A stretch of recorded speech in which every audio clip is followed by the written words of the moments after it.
Good evening. Welcome to Envision Lives. I'm your host, Cicely Brathwaite. I'm an independent support broker in New York State, and I've been in the special needs and service in the special needs for community for almost 20 years. So today's live is going to be all about, and this is my second live. So again, if I have the funny head movement, I'm just getting used to the camera angles. So today's live is going to be all about tips to thrive your first year self-directing your budget. So if you receive self-direction services and you're in the state of New York, you should listen to this live. So again, it's just tips for thriving with your first year or in your first year of self-directing your budget. So a couple of things. So to people who are new to self-direction in your first year, it's definitely a learning curve. So, a couple of things I just like to recommend to families as they onboard, and even the families that I support with using their self direction budget, is a couple of things. So, once you get your initial budget approval, okay, that is where all the real learning begins. I like to tell parents and self advocates. So, what happens is that during the startup process, you're just learning about what self direction services you want to access. You're working with your support broker to put the budget together, but then you get that initial approval date. And let's say the initial approval date is December 1st. What's going to happen is that you're going to start actually using your budget to either hire staff, you may be wanting to attend classes. It might be a whole list of things that you're doing with your budget. You may even be paying rent, having the housing subsidy. So, a lot of different things that you can have in your self direction budget. And like I tell parents, and self advocates, the main thing is keeping track of your expenditure.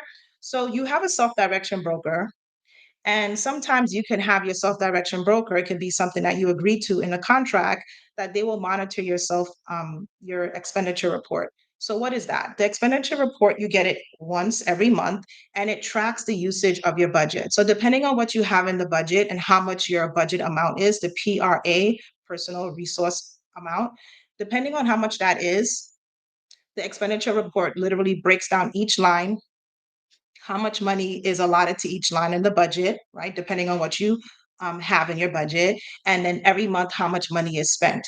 Keep in mind the expenditure report is always a month behind. So just staying in contact with your self direction broker, right? Your fiscal intermediary, just to make sure that you have your expenditure report so that you can properly track, along with your self direction broker, your monthly expenditures. Okay.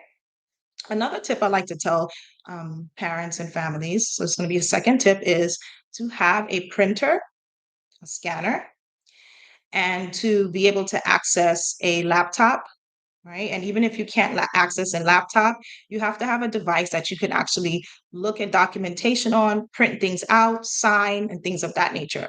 So having those devices really does make the self-direction and managing your budget and the self-direction program a lot easier. Okay. Now, I have worked with some parents that prefer to have like electronic signatures, and that's fine. But is this as long as you agree with the parent that you can send stuff electronic for them to sign? It's great. But at the end of the day, parents will need to be able to print out whatever documents they have, depending on the fiscal intermediary and the type of system that they have to receive their reimbursements. Okay, so that was two.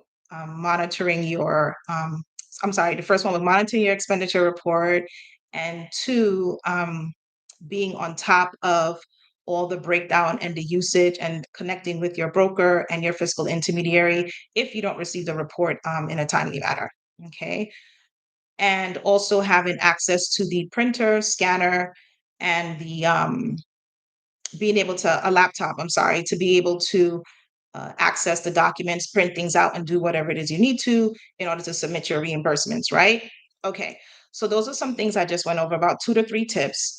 The other thing is definitely being in contact with your circle of support team, because sometimes things happen and you may have to speak to your care manager, you may have to speak to your broker, you may have to speak to the FI, but just making sure that everybody's on the same page depending on what the topic is. So for example, if you have an issue with your budget, you should definitely be reaching out to your broker and to the fiscal intermediary for support, depending on the nature of what the need is. Okay.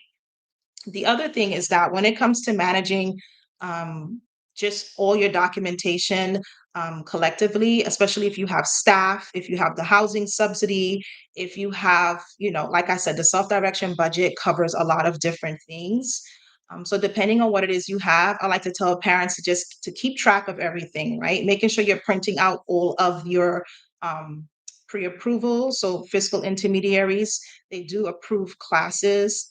Depending on your fiscal intermediary, it will be a document you fill out asking for classes to be approved, keeping copies of that, keeping copies of the expenditure report, which is very important because you don't want to go overspend in your budget, because then that will trigger a budget amendment, which is fine, but it's not good to go over, right?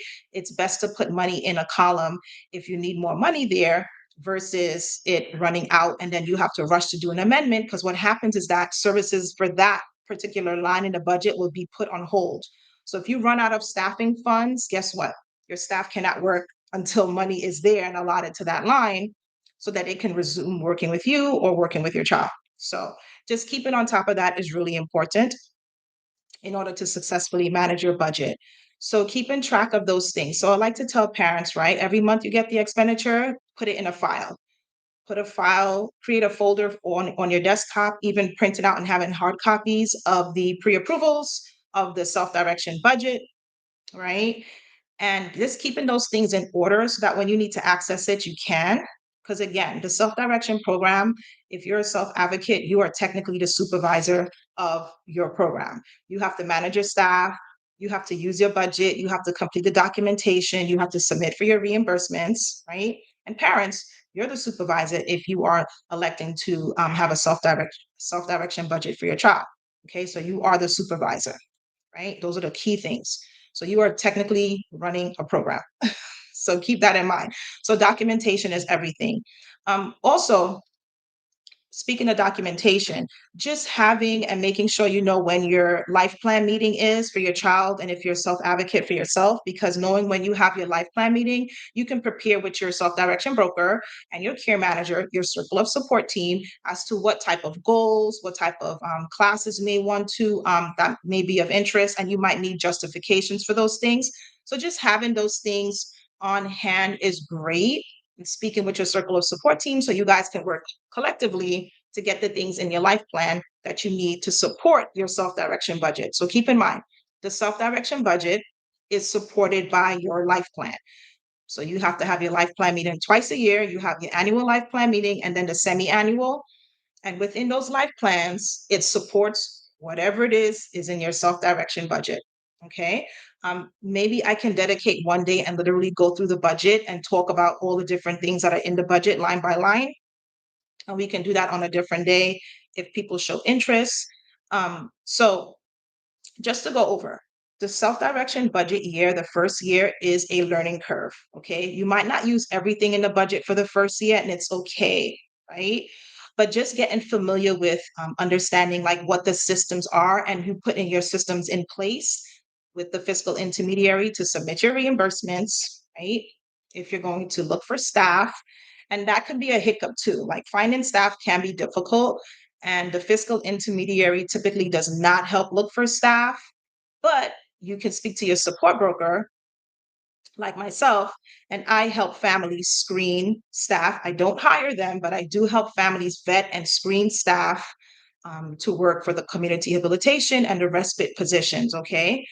Keep in mind that when you are screening for staff, and this is also a very important tip because sometimes parents don't realize that everyone is fingerprinted via the Justice Center, and the Justice Center in the state of New York, I don't care if your documents are sealed, it's going to be unsealed. So whatever issues you have, just be upfront and let the parent know so that those things could, it's just all transparent. Because like I said, fingerprints come back, and if there's any issues, you cannot work in the field, special needs community, right? So that's just a safeguard for people in a special needs community, which I think is great. With that being said, um, I just want to close out with just letting people know again, it's your first year self-directing your budget. There are some learning curves, just like with me trying to keep my head straight in this live. There are learning curves, but it's okay. That is why you have your support broker, you have your care manager, and your fiscal intermediary to help you just navigate and manage these things. And then the tips that I gave you will help you thrive with your self-direction um, budget for the first year. So just to recap what those some of those tips are, it is definitely keeping track of the expenditure report. It is monitoring all of your documentation, making sure you have them all in one place. It is making sure you have a scanner, printer, and a laptop. And another thing is accessing those expenditure reports is really good to have like Microsoft Office, because those expenditure reports are typically in Excel, and it's very hard to open expenditure reports on Mac, Apple, and Google Sheets, because when you open up in Google Sheets, it just like corrupts the budget. So I always recommend parents to get the Microsoft Office if they can, purchase it. Family plan is more than likely ideal. I'm not pushing Microsoft Office for you to get it, but it just makes things easier so that you can access your budget and read it and understand it whenever you need.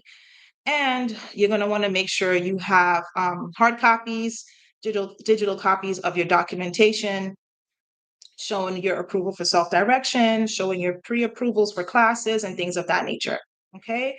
And again, don't be too hard on yourself. Your first year in self-directing. A lot of my families, typically the first year, they feel that, they could have done better. They didn't use everything in the budget. But again, that is okay. It is your first year, and it's really just learning how to use your budget, learning about the documentation needed, and most importantly, learning how to thrive during your first self-directing budget year. So if you have any questions, to all the my one person that joined, thank you. If you have any questions, you can drop it in the chat.